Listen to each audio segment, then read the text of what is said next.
বিএনপির আশকারার প্রশ্রয়ে বঙ্গবন্ধুর ভাস্কর্য অবমাননা, বললেন ওবায়দুল কাদের।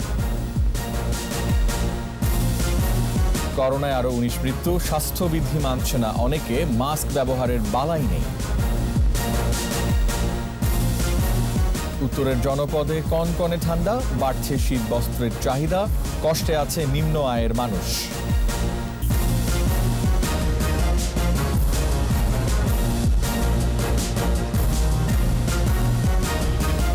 শুনছিলেন ফার্স্ট সিকিউরিটি ইসলামী ব্যাংক লিমিটেড সংবাদ শিরোনাম। আমন্ত্রণ 21-এর দেশের সংবাদে, সাথে আছি আমি রিয়াজ হাফিজ।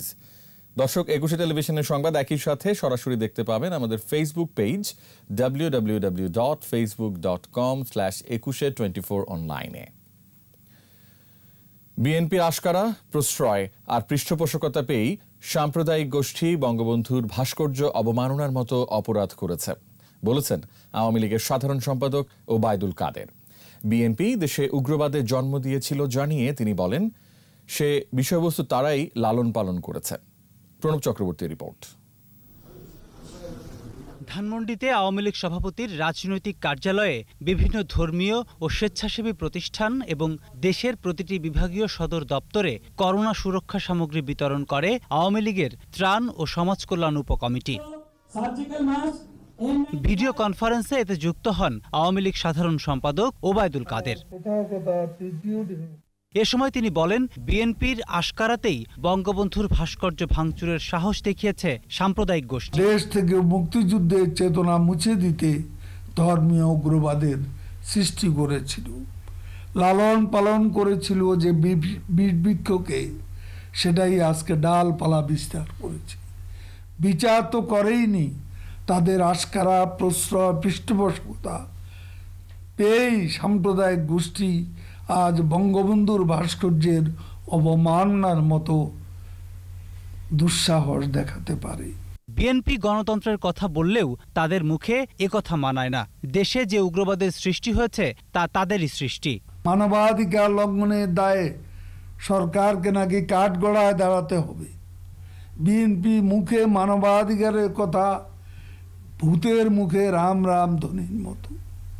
আমি বিএনপিকে আয়নায় নিজেদের চেহারা দেখার আহ্বান জানাচ্ছি। দলীয় সিদ্ধান্ত যারা অমান্য করেছে বা দলের বিরুদ্ধে বিদ্রোহ করেছে, আগামীতে স্থানীয় সরকার মনোনয়নের ক্ষেত্রে তাদের বিষয়ে সতর্ক থাকতে দলীয় নেতাদের নির্দেশ দেন ওবায়দুল কাদের। প্রণব চক্রবর্তী, 21 টেলিভিশন, ঢাকা। কুষ্টিয়ায় জাতির পিতা ভাস্কর্য ভাঙার প্রতিবাদে এবং জড়িতদের দ্রুত গ্রেফতার ও শাস্তির দাবিতে দিনাজপুরের হিলি ও রাজবাড়ীতে মানববন্ধন, বিক্ষোভ মিছিল ও সমাবেশ হয়েছে। হিলির খট্টা মাধবপাড়া ইউনিয়ন আওয়ামী লীগ ও সহযোগী সংগঠনের নেতাকর্মীরা মানববন্ধন, বিক্ষোভ ও সমাবেশ করে। সম্মিলিত সাংস্কৃতিক জোট রাজবাড়ী জেলা শাখার উদ্যোগে মানববন্ধন করা হয়। অংশ নেন বিভিন্ন সামাজিক সাংস্কৃতিক সংগঠনের সদস্যরা।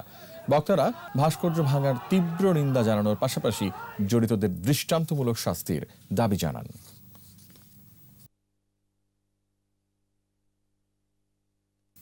24 ঘন্টায় কোভিড-19-এ দেশে আরো 19 জনের মৃত্যু হয়েছে। এ নিয়ে এ পর্যন্ত মৃত্যু 6,986। স্বাস্থ্য অধিদপ্তরের সংবাদ বিজ্ঞপ্তিতে বলছে, সংক্রমণের 269তম দিনে 24 ঘন্টায় অ্যান্টিজেন টেস্ট সহ 16,323 জনের নমুনা পরীক্ষায় শনাক্ত হয়েছে 1,884 জন। মোট শনাক্ত 4,87,849। নতুন 3,866 সহ সুস্থ হয়েছে 4,14,318 জন। 24 ঘন্টায় প্রতি 100টি নমুনা পরীক্ষায় শনাক্তের হার 11.54, মৃত্যুহার 53.72%। এ পর্যন্ত 140টি ল্যাবে করোনা পরীক্ষা হয়েছে 29,44,252 জনের। করোনা সংক্রমণের ঝুঁকি বাড়লেও স্বাস্থ্যবিধি মানছে না রাজধানীবাসী। রোগতত্ত্ববিদ ও স্বাস্থ্য বিশেষজ্ঞদের পরামর্শ উপেক্ষা করে চলছে বাজারঘাট ও গণপরিবহন। রাজধানীর বিভিন্ন জায়গা ঘুরে এসে আরও জানাচ্ছেন মিনালা দিবা।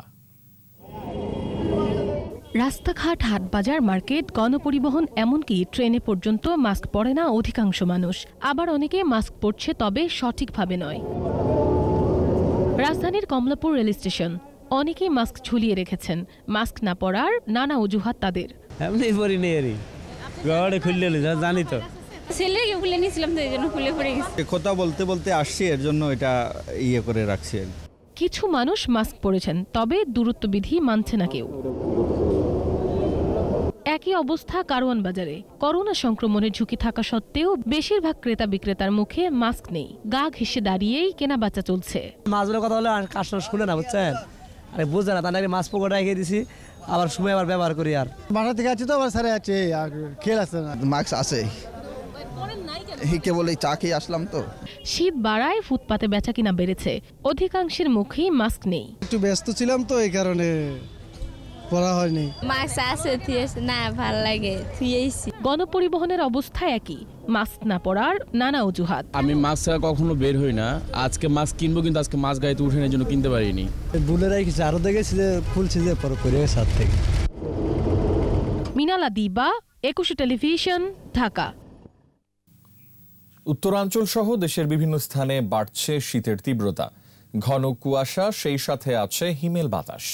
সড়কগুলোতে হেডলাইট জ্বালিয়ে চলাচল করছে গাড়ি। শীতবস্ত্রের অভাবে বিপাকে পড়েছে হতদরিদ্র পরিবারগুলো। 21-এর প্রতিনিধিদের সহায়তায় মাসুম আলিসার রিপোর্ট।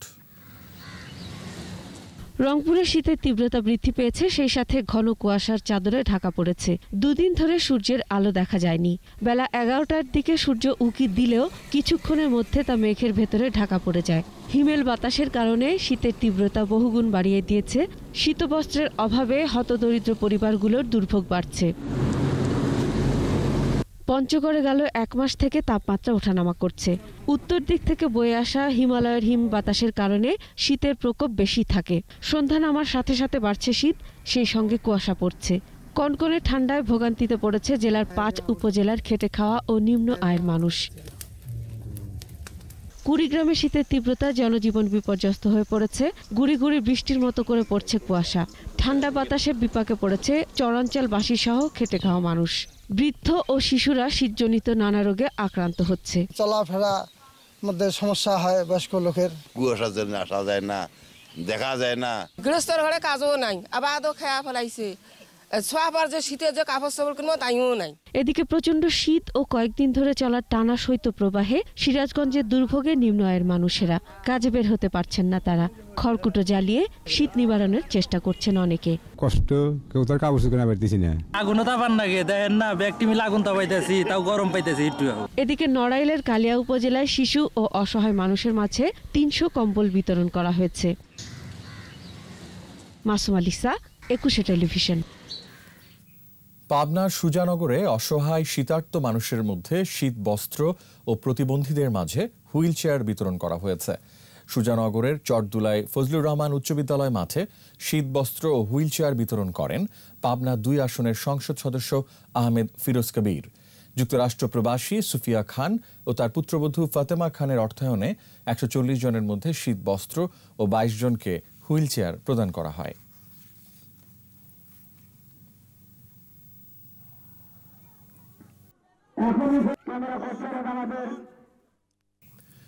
গাজীপুরের কাপাসিয়া শ্রীপুরের আঞ্চলিক সড়ক 15 ফুট গভীরতায় 300 ফুট দেবে যাওয়ায় যানবাহন চলাচল বন্ধ হয়ে গেছে। স্থানীয়রা জানায়, গেল রাতে সড়কে ফাটল দেখা দেয়। ভোরে সড়কটির ওই অংশ দেবে যাওয়ায় কাপাসিয়া ও শ্রীপুরের সাথে যোগাযোগ বন্ধ রয়েছে। এই একই স্থানে প্রথম 2005 সালের ফেব্রুয়ারি মাসে ও 2018 সালের ফেব্রুয়ারিতে দ্বিতীয়বার বড় ধরনের ধসের ঘটনা ঘটেছিল। স্থানীয়দের ধারণা, সড়কের পাশ দিয়ে বয়ে চলা শীতলক্ষ্যা নদী থেকে অবৈধভাবে বালু উত্তোলনের কারণেই বারবার সড়ক দেবে যাওয়ার ঘটনা ঘটছে।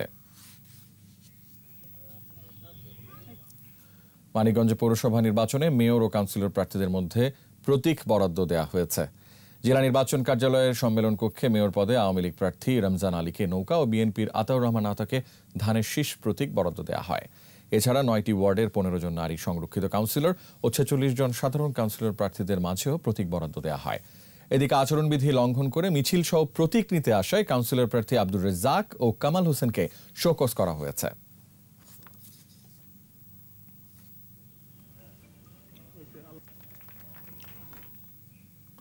বনমালী সেন, বয়স মাত্র 7 মাস।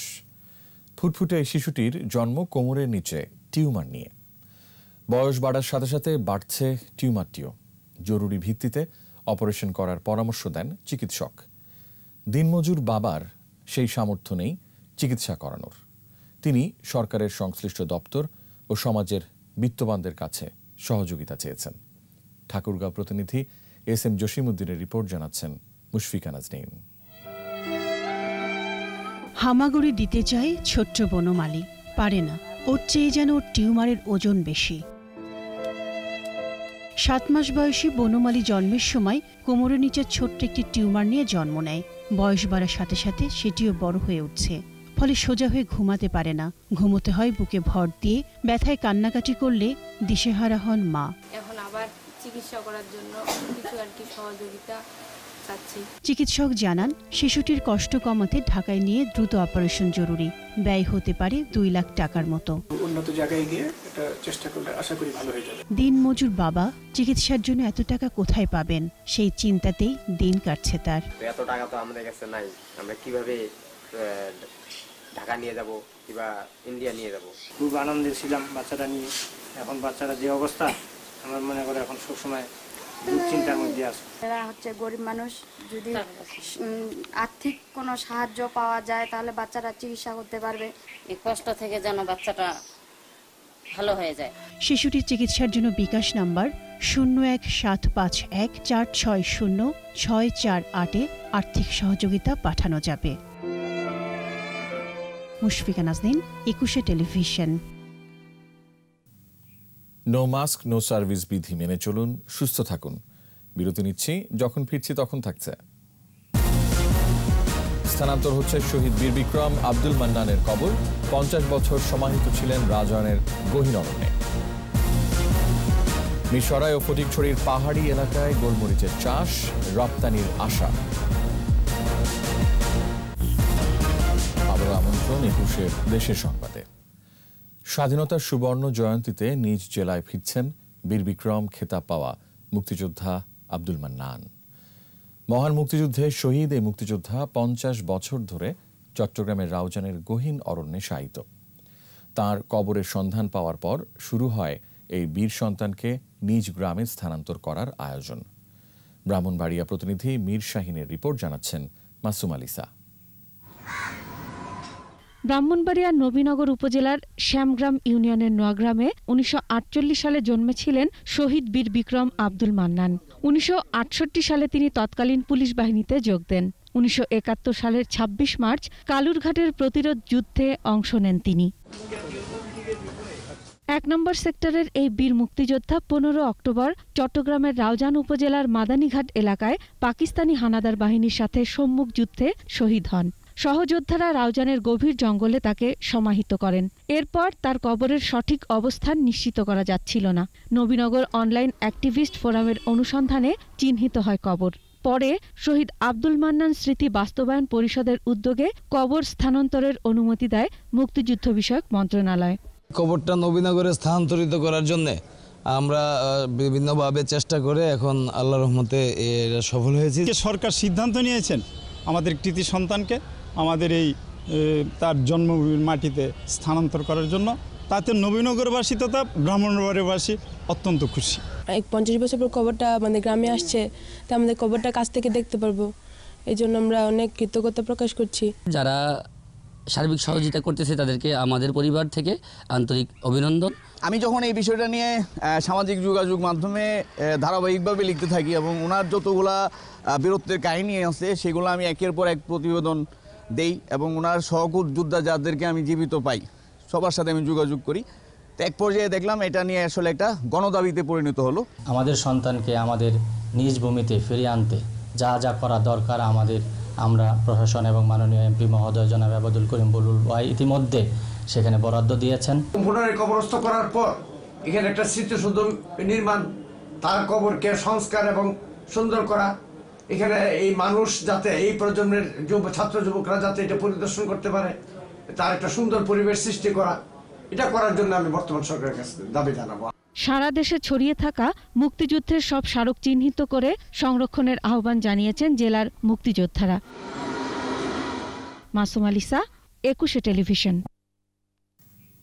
আজ টাঙ্গাইল, মুন্সিগঞ্জ, হিলি ও কুষ্টিয়া মুক্ত দিবস। টাঙ্গাইলে 11 ডিসেম্বর ভোর থেকে মুক্তিযোদ্ধারা শহরে প্রবেশ করতে থাকেন। দখলমুক্ত হয় টাঙ্গাইল শহর, উত্তোলন করা হয় বাংলাদেশের পতাকা। জয় বাংলা স্লোগানে মুখরিত হয় সারা জেলা। একই দিন দুপুরে মুন্সিগঞ্জে পাকিস্তানি হানাদার বাহিনী আত্মসমর্পণ করে। শত্রুমুক্ত হয় পদ্মা, মেঘনা, ধলেশ্বরী, ইছামতি বিধৌত মুন্সিগঞ্জ। এদিন মিত্র বাহিনী ও মুক্তিযোদ্ধাদের সম্মিলিত প্রচণ্ড যুদ্ধের পর মুক্ত হয় সীমান্তবর্তী দিনাজপুরের হিলি। সকাল ৯টায় কালেক্টরেট চত্বরে বঙ্গবন্ধুর ভাস্কর্যের বেদিতে পুষ্পস্তবক অর্পণের মাধ্যমে কুষ্টিয়া মুক্ত দিবস পালিত হয়েছে।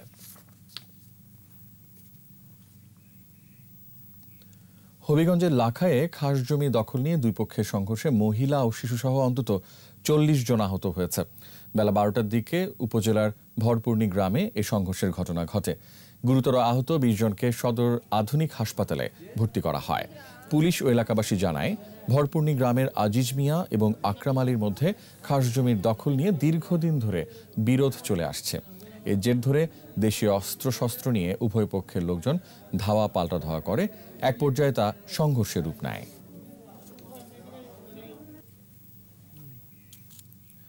নানা আয়োজনে জামালপুরে ৭১-এর সম্মুখযুদ্ধে শহীদ বীর বিক্রম শাহ মোতাসিম বিল্লাহ খুররামের শাহাদাত বার্ষিকী পালন করা হয়েছে। শহরের বেলাটিয়া তার স্মৃতিস্তম্ভে পুষ্পমাল্য অর্পণ করেন মুক্তিসংগ্রাম জাদুঘর, উদীচী সহ বিভিন্ন সামাজিক সাংস্কৃতিক সংগঠন। এ উপলক্ষে আলোচনা সভা অনুষ্ঠিত হয়। বক্তারা এই মুক্তিসংগ্রামীর স্মৃতি ধারণ করে নতুন প্রজন্মের কাছে মুক্তিযোদ্ধাদের ইতিহাস তুলে ধরার আহ্বান জানান। অন্যান্যের মধ্যে জেলা পরিষদের প্রধান নির্বাহী কর্মকর্তা আব্দুল্লাহ আল মাহমুদ ও জেলা আওয়ামী লীগের সহসভাপতি আতিকুর রহমান বক্তব্য রাখেন। এবার চট্টগ্রাম সংবাদ।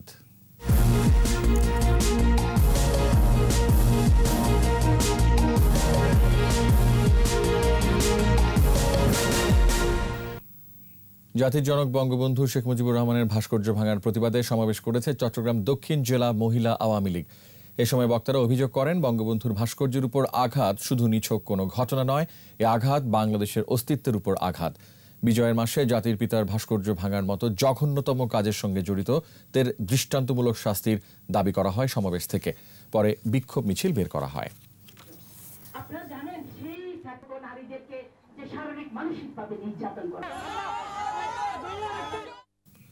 কক্সবাজারের খুরুশকুল বিশেষ আশ্রয়ন প্রকল্পে বসবাসরত জলবায়ু উদ্বাস্তু ৬০০ পরিবারের মাঝে প্রধানমন্ত্রীর উপহার খাদ্য সামগ্রী বিতরণ করেছে জেলা প্রশাসন।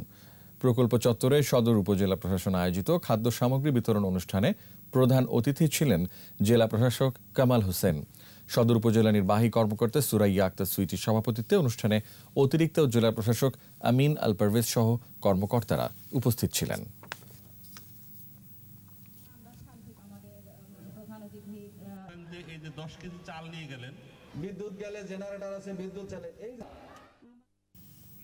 এখন অগ্রহায়ণ মাস হলেও অনেকটা পৌষ মাঘ মাসের মতোই ঘন কুয়াশায় ঢাকা চট্টগ্রাম। বইছে হিমেল হাওয়া। ভর দুপুরে সূর্যের দেখা মিললেও ছিল না উত্তাপ। কুয়াশার কারণে যান চলাচল কমেছে।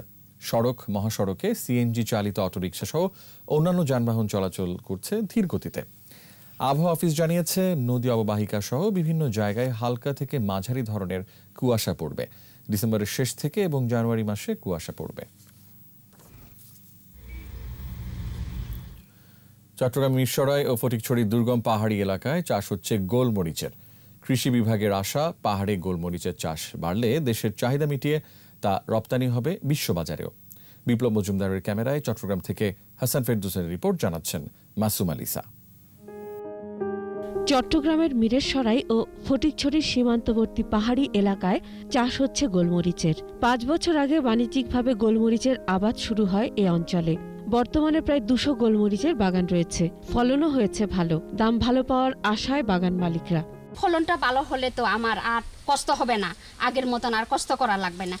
আমাদের বোঝানো হয়েছে যে আগে এরকম ফল ধরব, এরকম বিক্রি হইব, এরকম লাভ হইব, তখন থেকে আমরা গাছগুলো লাগাইছি। এখন তো দেখছি আসলে লাভ হইব। উৎপাদন করে বাড়াইতে পারলে তো স্বয়ংসম্পূর্ণ, আমরা কোনো টেনশন থাকতো না। গোলমরিচের চারা আনা হয় ভারতের ত্রিপুরা থেকে। কৃষি কর্মকর্তা জানান, রোপণের ৩ বছরের মাথায় ফলন আসে। ফলন দেয় ২৫ বছর পর্যন্ত। একটি পূর্ণবয়স্ক গাছ থেকে বছরে ৮ কেজি পর্যন্ত গোলমরিচ পাওয়া যায়। কৃষি সম্প্রসারণ অধিদপ্তরের যারা মাঠ পর্যায়ের কর্মকর্তারা আছে, তারা আপনাকে বিভিন্ন টেকনিক্যাল সহায়তা দিয়ে যাচ্ছে। ক্ষুদ্র নিগোষ্ঠীরা আছে, তারা অনেক পিছিয়ে আছে। তাদের ভ্যালু চেঞ্জ করার জন্য এই উচ্চমূল্যের যে আপনার ফসল সেগুলো বিশেষ করে দরকার, যেটা আপনার গোলমরিচে ব্যাপক সম্ভাবনা আছে। এই মশলার চাষে চাষিদের উৎসাহ ও অর্থ সহায়তা করছে PKSF এবং বেসরকারি উন্নয়ন সংস্থা অপকা। চেষ্টা করছি, আমরা চেষ্টা করছি পুরো পাহাড়ি এলাকায় গোলমরিচ চাষটাকে আমরা সম্প্রসারণ করব এবং কৃষকদের সত্যিকার অর্থে তাদের অর্থ উপার্জন যদি হয়, সত্যিকার অর্থে তারা লাভবান হয়। গোলমরিচের চাষাবাদ বাড়ানো গেলে ভবিষ্যতে তা রপ্তানি করে বৈদেশিক মুদ্রা অর্জন করা সম্ভব বলে মনে করছেন সংশ্লিষ্টরা। Masuma Lisa, 21 television. কক্সবাজারে নানা আয়োজনে পালন করা হলো জয় বাংলা বাহিনীর হানাদার মুক্ত দিবস। এই উপলক্ষে পাবলিক হলে শহীদ দৌলত ময়দানে পতাকা উত্তোলন, স্মৃতিচারণ ও কথামালার আয়োজন করা হয়। বক্তারা বলেন, স্বাধীনতার দলিলপত্র অনুযায়ী কক্সবাজার মুক্ত হয় 1971 সালের 12 ডিসেম্বর। তবে স্থানীয় জয় বাংলা বাহিনী 11 ডিসেম্বর প্রথম শহরে প্রবেশ করে কক্সবাজার মুক্ত ঘোষণা করে। অনুষ্ঠানে স্মৃতিচারণ করেন জয় বাংলা বাহিনী 71-এর কমান্ডার কামাল হোসেন চৌধুরী। অন্যান্যের মধ্যে কক্সবাজার উন্নয়ন কর্তৃপক্ষের চেয়ারম্যান ফোরকান আহমেদ, অতিরিক্ত জেলা ম্যাজিস্ট্রেট শাহজাহান আলী ও অতিরিক্ত পুলিশ সুপার রফিকুল ইসলাম সহ আওয়ামী লীগ নেতারা বক্তব্য রাখেন।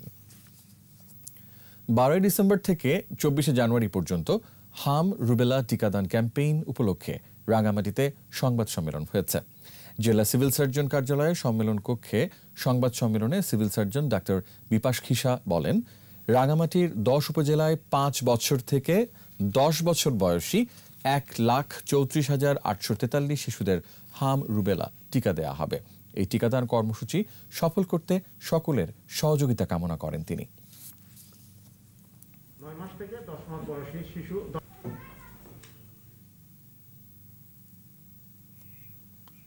শেষ করছি 21-এর দেশের সংবাদ। তবে যাবার আগে ফার্স্ট সিকিউরিটি ইসলামী ব্যাংক লিমিটেড সংবাদ শিরোনামগুলো আরো একবার।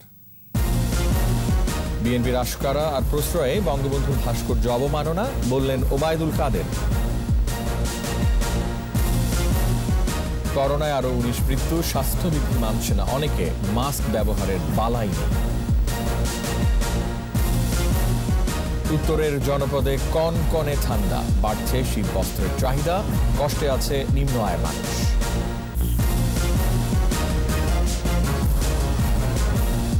সর্বশেষ খবর জানতে ডায়াল করুন 2021 নম্বরে আর ভিজিট করুন 21.tv.com ওয়েবসাইটে। এছাড়া ফেসবুকে লগ ইন করতে পারেন facebook.com/2124 অনলাইনে।